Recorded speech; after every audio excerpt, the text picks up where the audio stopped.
السلام علیکم ورحمۃ اللہ وبرکاتہ۔ بسم اللہ الرحمن الرحیم والصلاة والسلام علی رسولہ الکریم وعلی آلہ وصحبہ اجمعین، اما بعد۔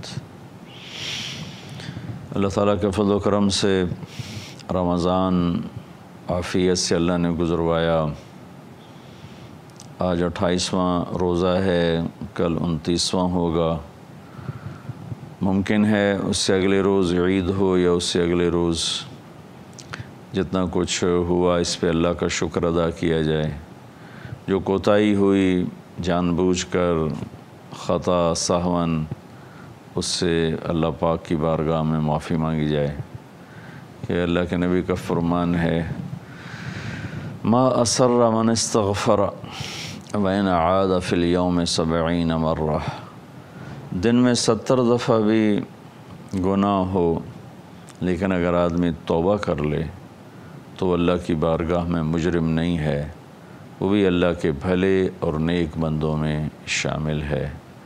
ہم نے اللہ کی رحمت کو بہت محدود سمجھا ہے اور بہت تھوڑا سمجھا ہے۔ اللہ کی رحمت جیسے اللہ اپنی ذات میں لامحدود ہے، اللہ کی رحمتیں لامحدود ہیں۔ خود اللہ تعالیٰ نے عرش کے اوپر تو کوئی مخلوق نہیں ہے۔ عرش کے اوپر اللہ تعالیٰ نے ایک بہت بڑی تختی لگوائی ہے، جس کے اوپر لکھوایا ہوا ہے، ان رحمتی سبقت غضبی، میری رحمت میرے غصے سے آگے ہے۔ سبحان اللہ۔ اگر اس کا غصہ اس کی رحمت سے آگے ہوتا، آج شاید ہم میں سے چند لوگ ہی انسان ہوتے، باقی سب ہم کتے بلے بن چکے ہوتے۔ اور پھر قرآن میں اللہ تعالیٰ نے 2 جگہ کہا ہے، کتب ربکم علی نفسہ الرحمہ، سبحان اللہ، کہ میرے بندو ڈرو نہیں مجھ سے، میں نے تم پہ رحم کرنا اپنے اوپر فرض کر لیا ہے۔ اللہ نہ کرے، اللہ نہ کرے اگر یہ آیت یوں ہوتی، کتب ربکم علی نفسہ الغضب، کہ تمہارے رب نے تم پہ غصہ کرنا فرض کر لیا ہے، تو یہ تو دھرتی میں شاید جانور بھی زندہ نہ بچتے، پانی کی بوند نہ ہوتی۔ اس مالک نے کرم فرمایا، اس وقت 7 ارب انسان ہیں اور سارے کے سارے انتہا درجے کی نافرمانیوں پر ڈٹے ہوئے ہیں، اللہ کا مذاق اڑاتے ہیں، اللہ کے دین کا مذاق اڑاتے ہیں، قرآن کا مذاق اڑاتے ہیں، شریعت کا مذاق اڑاتے ہیں، پردے کا مذاق اڑاتے ہیں، داڑھی کا مذاق اڑاتے ہیں، سنت کا مذاق اڑاتے ہیں، اپنے نبی کی زندگی کو بے حیثیت قرار دیتے ہیں، اور آوارگی، فحاشی، بے پردگی، گناہوں کی سیاہی وہ میک اپ بن چکی ہے، دلوں کا پتھر ہونا وہ تہذیب بن چکا ہے، اخلاق حیا کا اٹھ جانا یہ آج کا دستور بن چکا ہے۔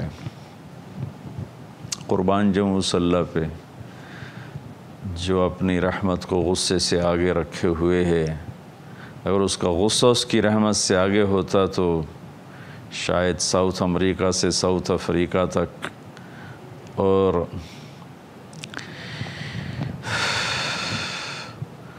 مشرق سے مغرب تک، فیجی سے لے کر ہوائی تک کوئی انسان نہ ہوتا۔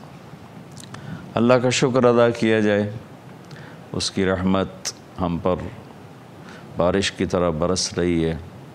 ایک اس کی اپنی ذات سبب ہے، ایک جناب رسول اللہ صلی اللہ تعالی علیہ وسلم کی دعائیں سبب ہیں، آپ کا رونا اس کا سبب ہے۔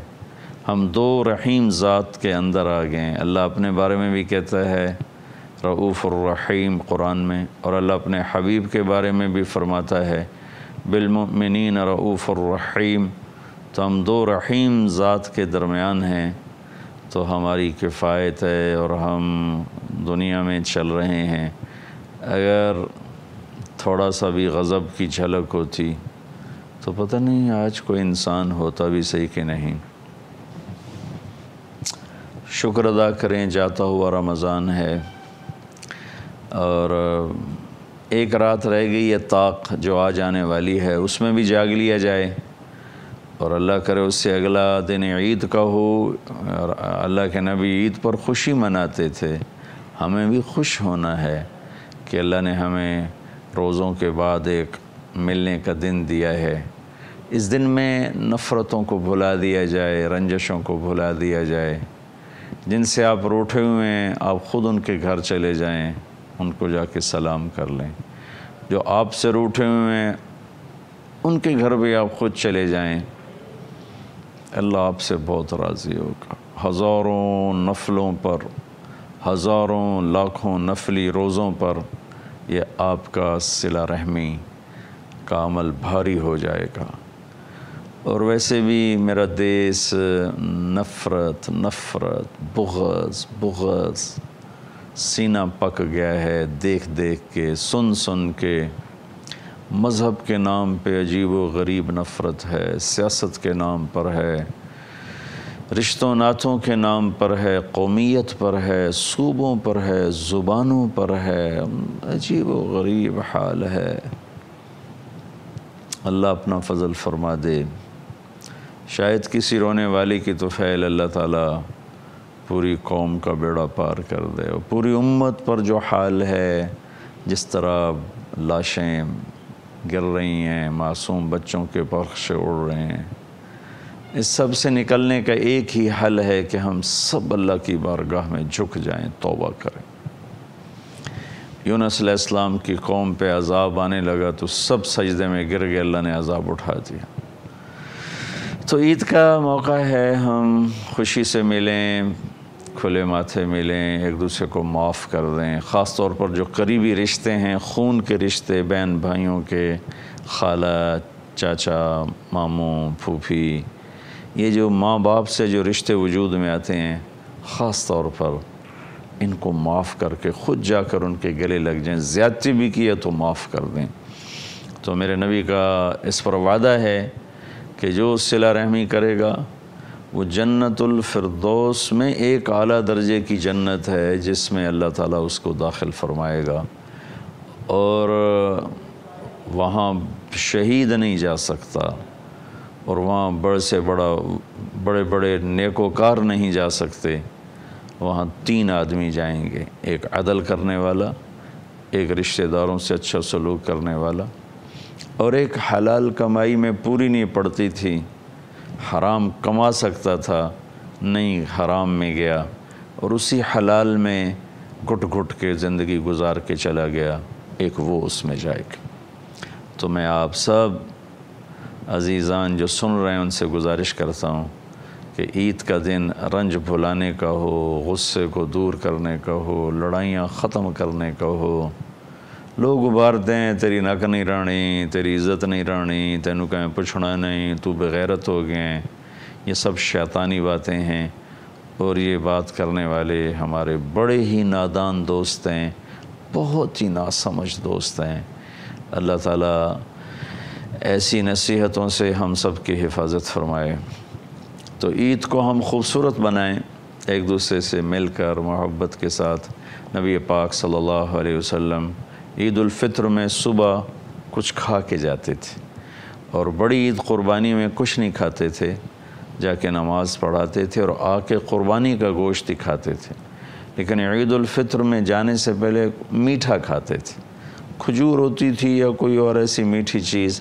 عام یہی پڑھنے میں آیا کہ آپ کچھ کھا کر، میٹھا کھا کے آپ تشریف لے جاتے تھے اور جا کر عید کی نماز پڑھاتے تھے، پھر واپس آتے تھے۔ تو عیدگاہ تھی مدینہ منورہ میں جہاں سارے اکٹھے ہوتے تھے، وہاں عید کی نماز ادا فرمایا کرتے تھے، پھر سب ملتے تھے، پیار محبت، ہنسی مذاق سب کچھ ہوتا تھا۔ تو اس کو بھی ہم خوشی کا دن بنائیں اور توبہ کا دن بنائیں۔ اور ایک چیز رہ گئی تھی، میں اس کو جاتے جاتے کہہ دوں، ہیں تو اگرچہ 2 دن پتہ نہیں کتنے لوگ اس کو دیکھتے ہیں، صدقہ فطر جس کو ہم فطرانہ کہتے ہیں، یہ 29 کی شام سے پہلے ادا کر دیا جائے تو پھر روزوں کی میل کچیل صاف ہو جاتی ہے، روزے آسمان تک چلے جاتے ہیں۔ نہ ادا کیا جائے تو پھر یہ معلق ہو جاتے ہیں، لٹک جاتے ہیں، اوپر نہیں جاتے ہیں۔ اور صدقہ فطر کشمش کے حساب سے میرے نبی دیا کرتے تھے، 3 کلو کشمش دیا کرتے تھے۔ 3 کلو کشمش میرے پاس مختلف مدارس کے فتاوی آئے ہیں تو 1200-1300 کے راؤنڈ اباؤٹ یہ چلتا ہے کہ 3 کلو کشمش تقریباً 1300 1250 1400 فی کس کے حساب سے، ایک آدمی کا 3 کلو یعنی 1300 روپیہ لگا لے، 1200 لگا لے۔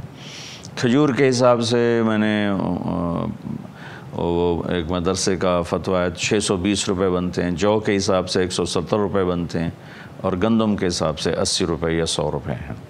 جو آپ میں صاحب حیثیت لوگ ہیں ان سے گزارش کروں گا کہ اعلیٰ درجے کی کشمش کا بازار سے خود ریٹ معلوم کروائیں اور 3 کلو فی کس کے حساب سے اس کے پیسے لگوا کے کل شام تک سورج غروب ہونے سے پہلے غریب رشتہ داروں میں تقسیم فرما دیں، اپنے نوکروں میں دے دیں، اپنے رشتہ داروں میں دے دیں، اپنے پڑوسیوں میں دے دیں۔ کشمش کا نہیں آپ سمجھتے ہیں ہمت تو آپ کھجور کے حساب سے دے دیں، وہ 620 روپے فی کس ہے، اس کی بھی ہمت نہیں تو پھر جو کے حساب سے، پھر گندم کے حساب سے تو خیر واجب ہے ہی ہے، وہ تو ادا کرنا ہی ہوتا ہے۔ تو صدقہ فطر میں بھی کوشش فرمائیں کہ اپنے قریبی رشتہ داروں، غریب رشتہ داروں، ضرورت مندوں ہاتھ نہ پھیلاتے ہوں، یا اپنے نوکروں، گھر میں کام کرنے والے ہیں، ڈرائیور ہیں، ملازم ہیں، مالی ہے، اور کچن میں کام کرنے والا ہے، آپ کا باورچی ہے، یا آپ کی گھر میں خواتین بچیاں آتی ہیں برتن صاف کرنے والی، کپڑے دھونے والی، یا ایسے اڑوس پڑوس میں کوئی ہیں تو ان کو ڈھونڈ ڈانڈ کے ان کو عزت سے دیا جائے، ان کا احسان مانا جائے، ان پہ احسان نہ جتلایا جائے، تو ہمارا روزہ خوبصورت ہو کر انشاءاللہ پاک ہوگا۔ اور عید کے دن، عید کی رات اللہ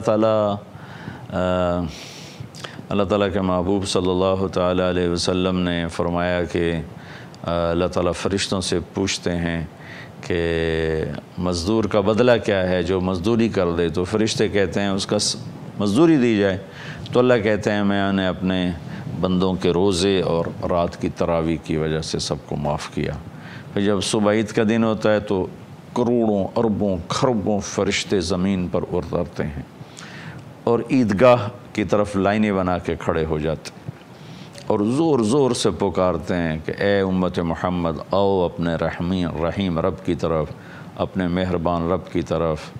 اور اوپر سے اللہ کہتے ہیں میرے بندو آؤ، آج جو مانگو گے دنیا کے بارے میں اس میں غور کروں گا، تمہارے لیے بہتر ہوگا دے دوں گا، بہتر نہیں ہوگا کوئی اور اس کا بدلہ ہو جائے گا، اور آخرت کے بارے میں جو مانگو گے سب تمہیں دوں گا، میں نے تمہارے پچھلے سارے گناہ معاف کیے، جاؤ خوشی خوشی اپنے گھروں کو چلے جاؤ۔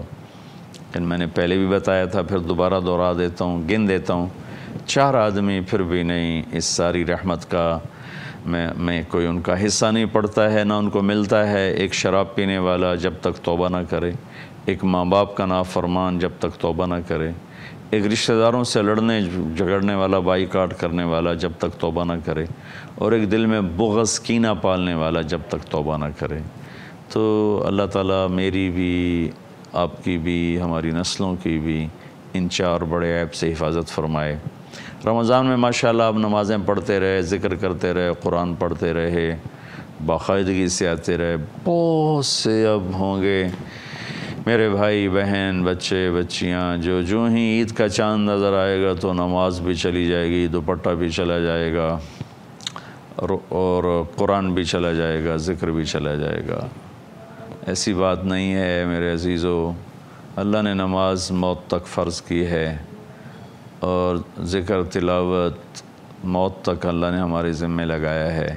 بہت سے لوگ رمضان میں رشوت نہیں لیتے کہ جی رمضان آئے گا رشوت نہیں لینی، گویا رمضان میں شریعت اور ہے اور رمضان کے بعد اور ہے۔ رشوت ہر حال میں حرام ہے، کئی جھوٹ چھوڑ دیتے ہیں، کئی ملاوٹ چھوڑ دیتے ہیں، لیکن کئی دبا کے رکھتے ہیں، وہ بالکل ہی مر چکے ہیں اندر سے۔ تو میری گزارش ہے کہ جس طرح نماز پڑھ رہے تھے ایسے پڑھتے رہیں، جس طرح قرآن پڑھتے تھے پڑھتے رہیں، جیسے سروں پہ دوپٹے تھے باقی رہیں، جیسے جھوٹ سے بچے، رشوت سے بچتے رہیں، تو کل اللہ کی بارگاہ میں بہت سرخرو ہو کر پہنچیں گے۔ اللہ میرے اس پیغام کو میرے لیے بھی آپ کے لیے بھی ہدایت کا ذریعہ بنائے۔ السلام علیکم ورحمۃ اللہ وبرکاتہ۔